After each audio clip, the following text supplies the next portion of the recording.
In this video, you are going to discover an answer that you've been looking for that will fix a lot of stuff in your life. And my daughter, Dee Dee, and I, we're going to be talking about that thing that fixes a lot of things in your life.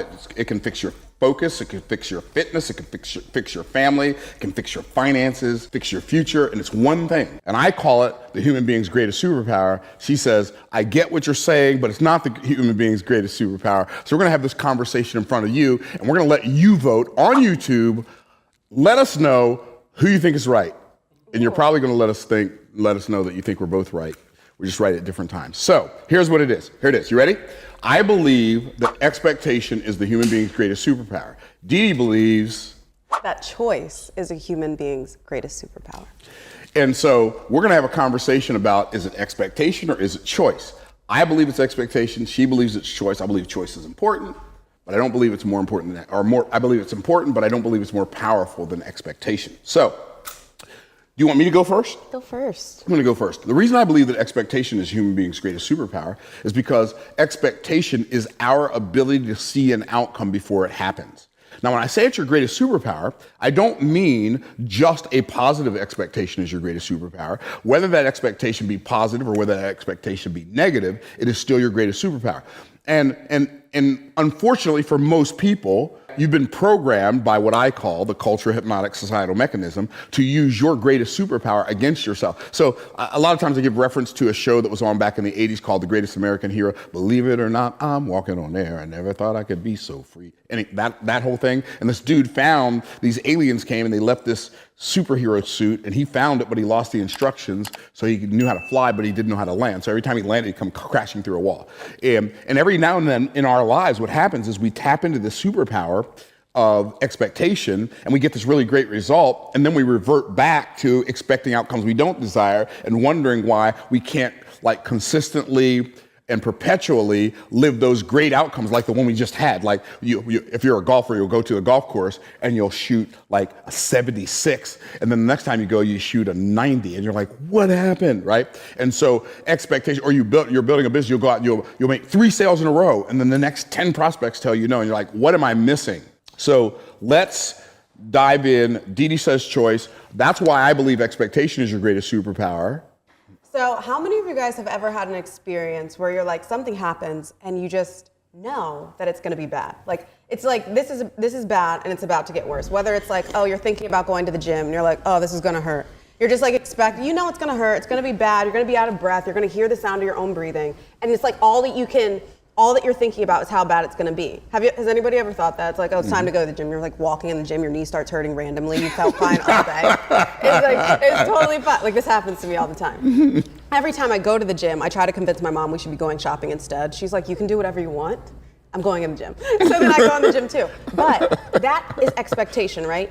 Before, I didn't realize that was a choice. The choice to focus on how much pain I'm gonna be in, the sound of my own breathing on the treadmill. God forbid I forget my headphones. Then I'm not even doing it. Like, forget it, I'm going in the sauna, like I'm doing anything. I'm not listening to the sound of my heavy breathing.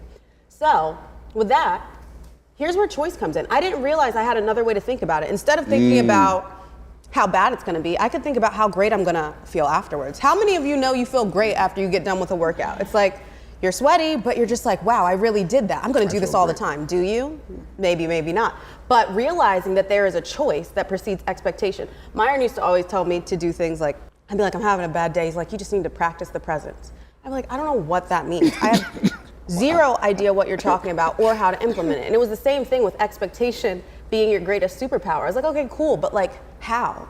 How do I use this superpower? Is it a superpower if you don't know how to use it or don't have the ability to use it? And so it caused me, like a lot of the things that he says for me when I was younger caused me to have to explore because they were very high level things that he was saying and I didn't know how to execute on them. Jim Rohn did this too. He would say, if you will change, everything will change for you. And I'm like, okay, cool, I'm down to change. Change what? And it's like all of these quotes that I don't know how to implement, and I didn't know how to implement that being your greatest superpower. So what I realized was that there was a choice, that you have the ability to look outside of circumstances, look outside of situations and choose, how am I gonna respond to this? How am I going to choose to look at this? But if you don't have the awareness that you have a choice in it, you're just going to focus on whatever you're focusing on. You're just going to expect whatever you're expecting, not realizing you have a choice on what you expect. Even if it doesn't happen naturally at first, it can happen naturally in the future. So that is why I say choice is your greatest superpower, but maybe it is that. Choice gives you the ability to use your superpower. I'm going to go with that second one you just said. And by the way, for those of you who are watching and you're thinking, why is his daughter calling him Myron? Because we coach people together, and it just makes sense when we're coaching for her to refer to me as Myron and not as my dad. She wasn't being disrespectful. For those of you old schoolers out there who are thinking, if my daughter called me by my first name, I wish I thought it, right? So just right. So that's why she's not being disrespectful. Not that she doesn't know how. No, I'm just kidding.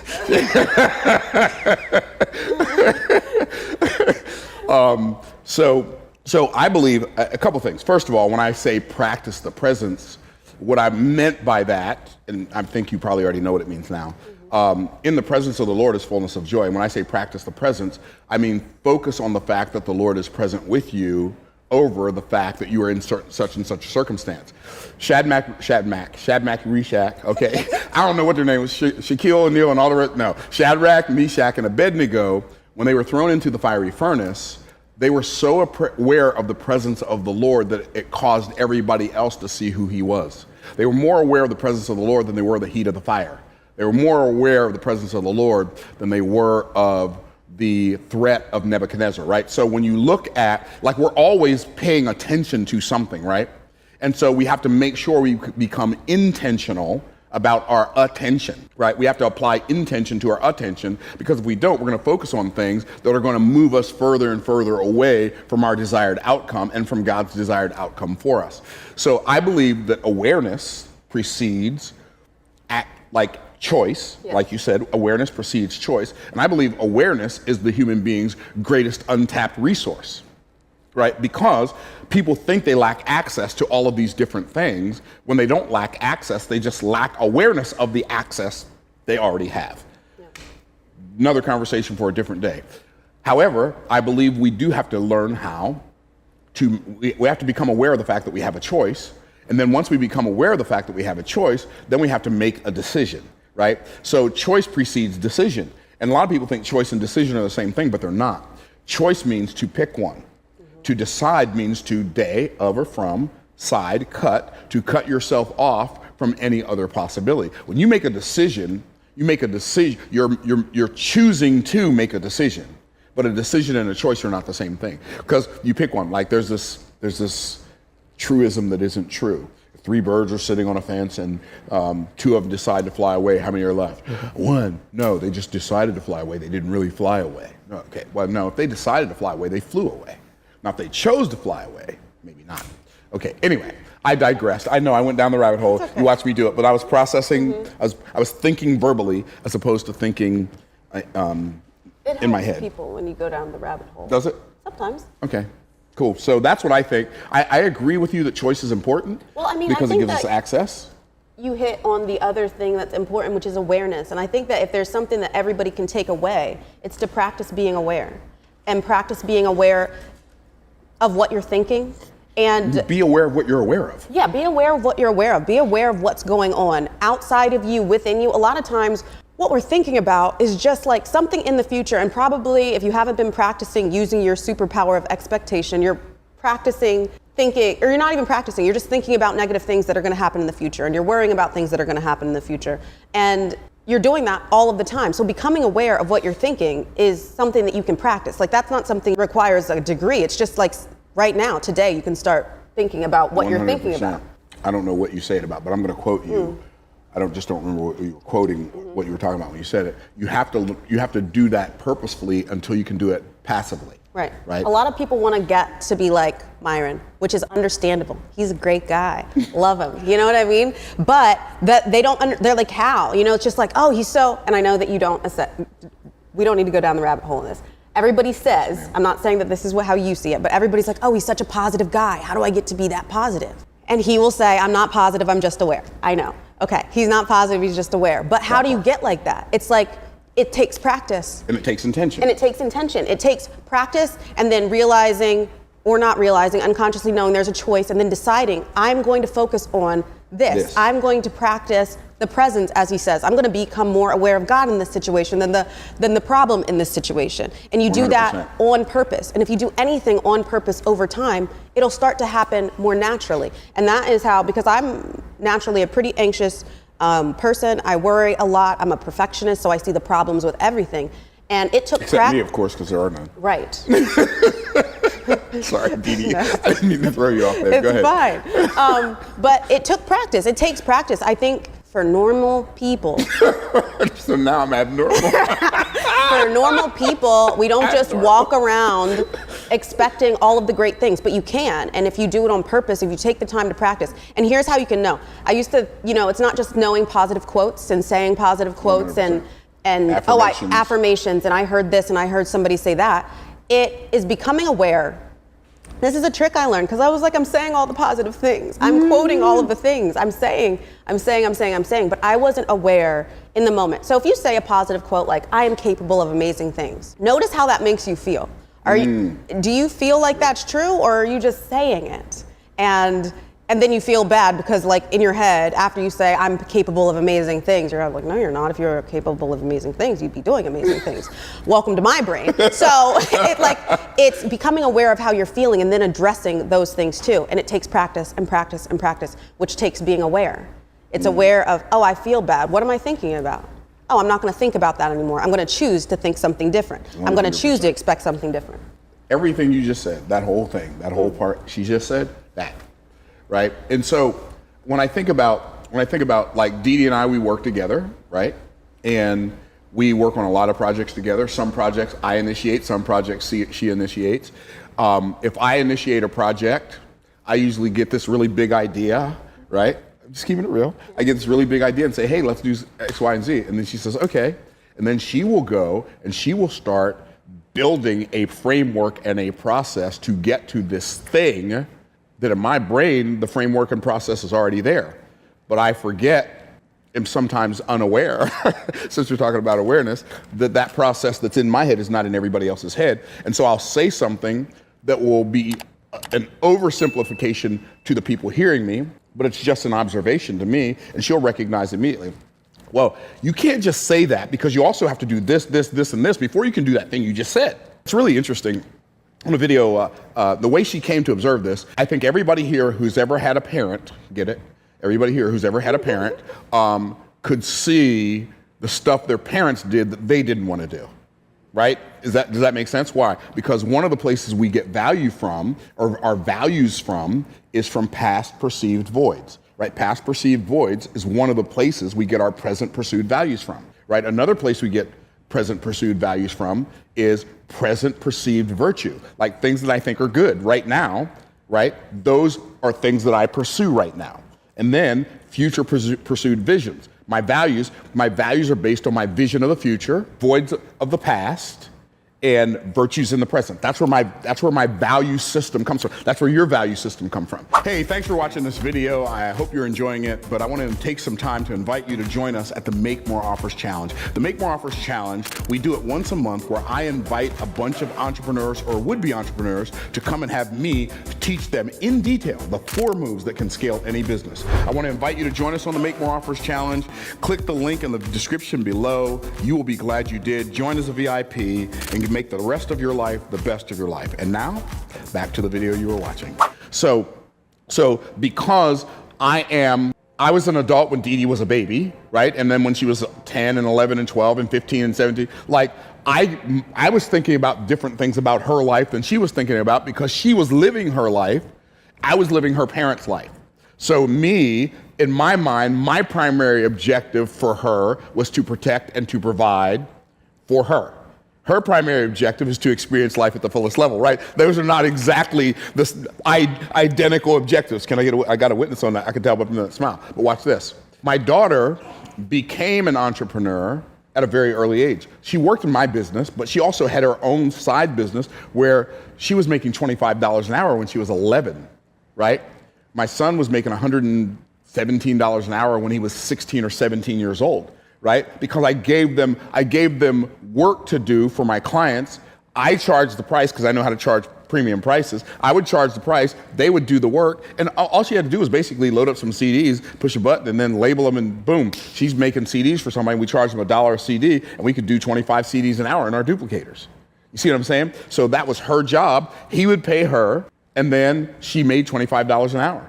So fast forward, now she has all of these business ideas, not to mention the fact that we were in Russell Brunson's inner circle together, but then after that, she went on to get certified in NLP, hypnosis, like psychological stuff to help understand how the mind works, right? And so she knows stuff about why I do what I do that I don't even know why I do it. I just do it, right? Do you mind if I tell them about how frustrated you were with me when we created Pitch Perfect? Go for it. Okay, so, and she was frustrated with me for good reason, right? But my brain doesn't work like yours. Would you agree with that? Completely. In some ways, we're similar. Yeah. But in some ways, we're very opposite.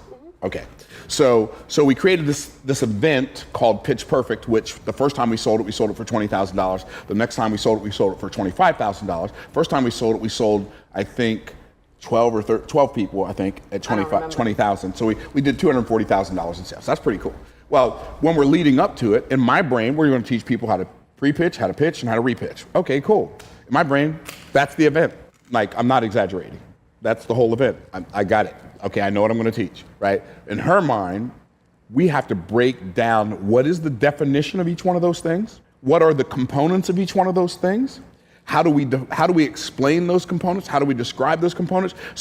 And then what are the activities we can give people to do while they're still at the event, so when they leave, they can actually go out and execute?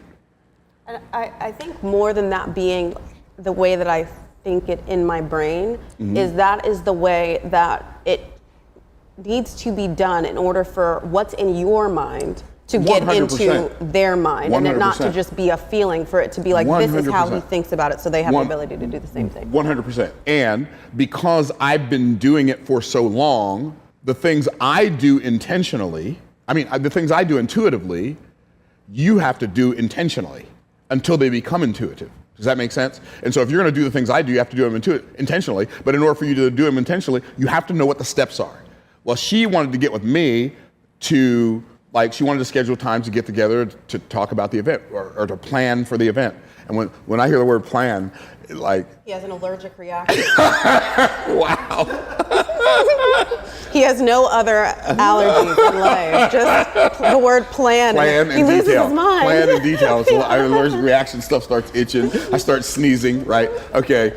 And she became frustrated with me because from my perspective, timing, when she would ask me, I would be doing something, but I didn't realize that to her, it felt like I wasn't having time to do this thing. We got this thing coming up, and in her mind, this window's closing, and she's got all this work to do. And in my mind, we use time differently. I want to get things done in advance so I can stop thinking about it and know that it's ready. It's like the box has been checked, and he wants to check the box way closer to the time that the thing is going to happen. 100%. I like to check in advance. It's not even that I want to do that. It's just how I do it. And I would love to be able to do it not that I'm not able. So I got to change that. I would love to do it like that. So maybe I think that if you wanted to, you would do it. Yes, so I think that means you don't want to, because you don't do it. And it's fine. Everybody's different. Yes, it works for you. Yes, Stop.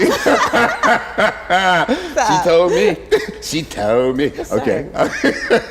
So, but this is always it's not always our dynamic, but when we're having a conversation about something we disagree with, and not even disagree, but we're working on something in an area in which we're different.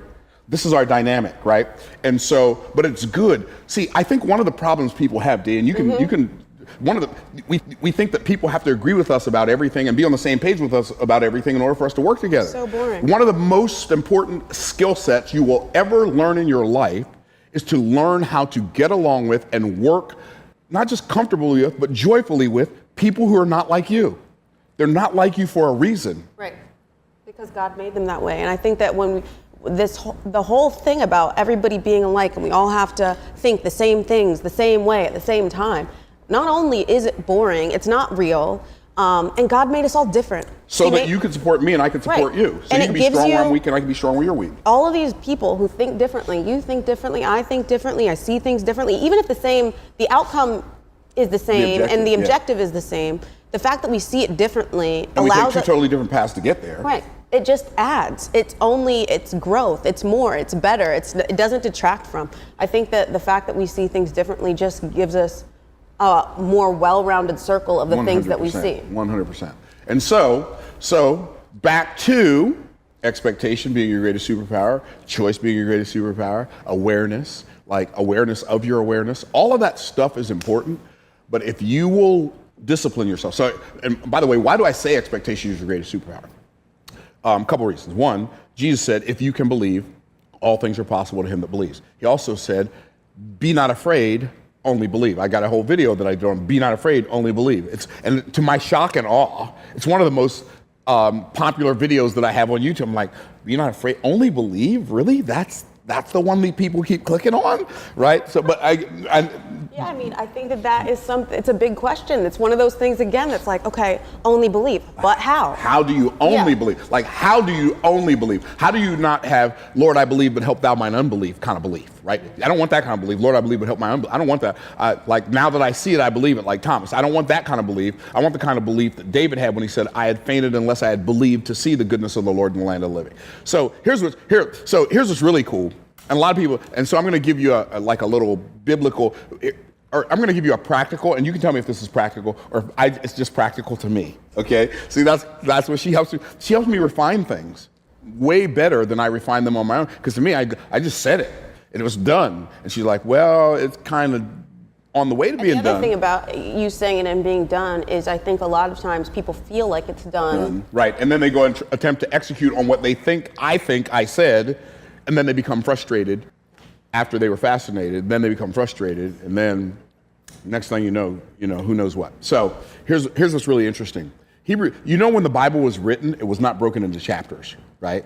So the book of Hebrews is really just the book of Hebrews. But we know Hebrews chapter 11, right? Now faith is the substance of things hoped for, the evidence of things not seen, for by it the elders obtained a good report. And then it says, by faith we understand that the worlds were framed by the word of God, so that things which are were not made of things which do appear. On and on and on it goes, right? And then it starts naming by faith. Abraham did this, and this person did this, and Barak, and all these people did all these amazing things by faith.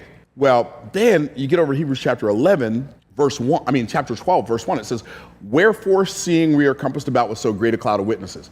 When we read wherefore in Scripture, we know wherefore or therefore are always referring to what came before, right? And so he's referring to wherefore, because of all these people I just named who demonstrated what it's like to have faith. By the way, if you're reading it, rabbit hole alert. Okay. When you're reading it, know that when the Bible is naming people that had faith, it's naming people that had faith who were delivered and people who died in faith not yet having received the promise. It's naming both. I don't have faith because I know faith is going to it's going to give me what I desire. I have faith because that's what I'm supposed to have, because I know God is faithful. And God is faithful whether I'm John the Baptist being decapitated or whether I'm Shadrach, Meshach, and Abednego being delivered from the fire. God is still faithful. His plan. He's faithful to his plan. Okay, so here's what it says. Wherefore, seeing we are compassed about with so great a cloud of witnesses. I've heard a lot of preachers say, oh, they're up in heaven cheering us on. I don't know what you're going to be doing when you get to heaven. I sure ain't going to be watching folk on earth. Can you imagine people tuning in? Well, let's go home and watch the folks on earth. And they turn on the heavenly TV and they're watching. Nobody want it. There ain't nobody up there interested in this down here. Right? So when it says so great a cloud of witnesses, it's not talking about the people who are witnessing us. It's talking about the people whose lives, their testimonies of having faith are witnessing to us. Wherefore, seeing we are compassed about with so great a cloud of witnesses, who? All the people he named in Hebrews chapter 11. Let us lay aside every weight. That word weight means burden. Let us put down every burden and the sin that does so easily beset or stop us. What is the sin that so easily stops us? Well, if the whole chapter is about faith, the sin that easily stops us is doubt, right? And then it says, let us run with patience the race that is set before us. Here's what's interesting. Dee Dee is my daughter, but her race is not my race. Her daughter is my granddaughter. Her race is not her daughter's race. My race is not her daughter's race. The race that is set before us, we're supposed to run with patience the race that is set before us, right? And then it says this amazing thing that I don't think people get this, what it actually means. Here's what it says next. Looking unto Jesus. This is Hebrews chapter 12, verse 2. Looking unto Jesus, the author and finisher of our faith. So he started our faith, he finished our faith. So we're not looking unto Jesus. I'm going outside, I'm looking up, and the angels are going, wah. They probably would do it on key. Okay, so that's not me looking up unto Jesus. Looking unto Jesus means, looking unto Jesus, the author and finisher of our faith, who for the joy that was set before him, we're looking at his example of what? How he endured the difficulty of his assignment. That's what, when it says looking unto Jesus, we're looking at how he endured the difficulties of his assignment. How did he endure the difficulties of his assignment? Like this, looking unto Jesus, the author and finisher of our faith, who for the joy that was set where? Before him endured the cross, despised the shame, and is set down on the right hand throne of God. So what I'm supposed to do when I'm going through the difficulties that are associated with my assignment, I am supposed to replace the anxious apprehension of the outcome I don't desire while I'm in this situation. Replace the anxiety that stops me while I'm in this situation with the joyful anticipation of the outcome I do desire. That's what it says. Looking unto Jesus, the author and finisher of our faith, who for the joy that was set before him endured the cross, despising the shame, and is sat down on the right hand of the throne of God. So what was the joy that was set before him? The joy that was set before him was being reseated on the right hand of God with us in him in heavenly places. That was, and because he was so focused on that outcome, that what he had to go through when he was on the cross, when he was being crucified, when he was being scourged with the cat o' nine tails, when the nails were being driven through his hands and his feet, when he was convulsing, when the spear was thrust into his side, while he was going through that, he wasn't focused on that. He was focused on the joy that was set before him. And one of the things that we have to do learn to do, like practice doing, like Dee keeps talking about practice, right? I'm talking to you about practice, okay? So one of the things we have to practice in real time is we have to practice replacing the anxious apprehension of the outcome we don't desire with the joyful anticipation of the outcome we do desire in real time. That's the work. How did I do? So cool that, for the joy that was set before him. And that is like the summary, right? That is the summary of everything. If you want to watch the movie or see the scenes play out, you can see Jesus doing this. Like if you read John and you read, if you read the Gospels, when you see, Jesus before he does his first miracle and his mom asks him to do something, he says, my time has not yet come. He is always aware. In all of these instances, if you read through, you will see him being aware of his assignment. Throughout everything he's doing. It's not like, at the end we're like, oh wow, that's why he was able to do that one thing. That is how and why and how he approached everything that he did. So it is not just in the big moments in difficulty that, he was suddenly able to do this thing. He did this thing because this is just how he lived his life. And so in the big moment when it's the hardest time, if you've had practice, then that's how you're going to show up. If it's what came out when he was squeezed is his... because that's what was in him, and so that's like it's what came out when he was squeezed. I'm done. Like stick a fork in me right now. That's it, right there. So that gave me chills. I was just thinking, like it's all there, and you get to read it, and you get to see it, and Jesus is a great guy. Like when you just read it, it's just like, wow, this is the example. This is the blueprint. Anyway, I digress. That part. So, what did we conclude? I think that this is what we concluded.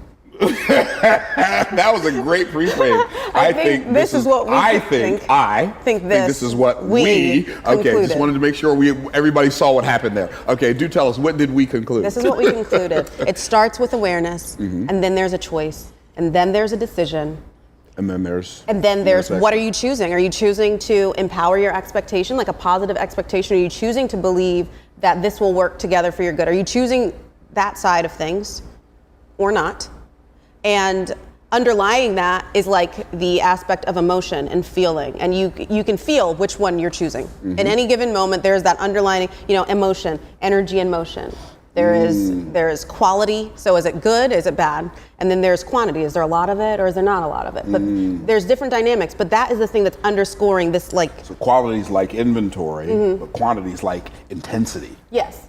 Yeah. That's and good. Yeah, I used to always think I didn't have you'd always say high energy flows to. No high energy result can flow to a low energy source. I'd be like, I am not high energy, but it is a high quality, very high quality of energy. My intensity level is, Sometimes suspect. I think all of ours is though. I mean, I guess it just depends on what we're talking about. Exactly. Something, Yeah. So exactly. But yeah, there's when it comes time to plan, your high energy is way higher than my high energy. Or when it comes time to clarify. I'm going to let you keep believing that for now. Well, I think we're both. Yeah, I mean, different. Yeah. Different kinds of clarification. Yeah. Like that thing you just said, but I'll clarify that later when everybody's not watching. Okay. Okay. So that was good. Yeah. That was a good conversation, D. Let's go. Fun. Let's go. All right, my peeps, thank you for watching. If you want to watch another video like after this one, a good one to watch would be Only Believe. Yeah. Peace out, Cub Scout. Bye.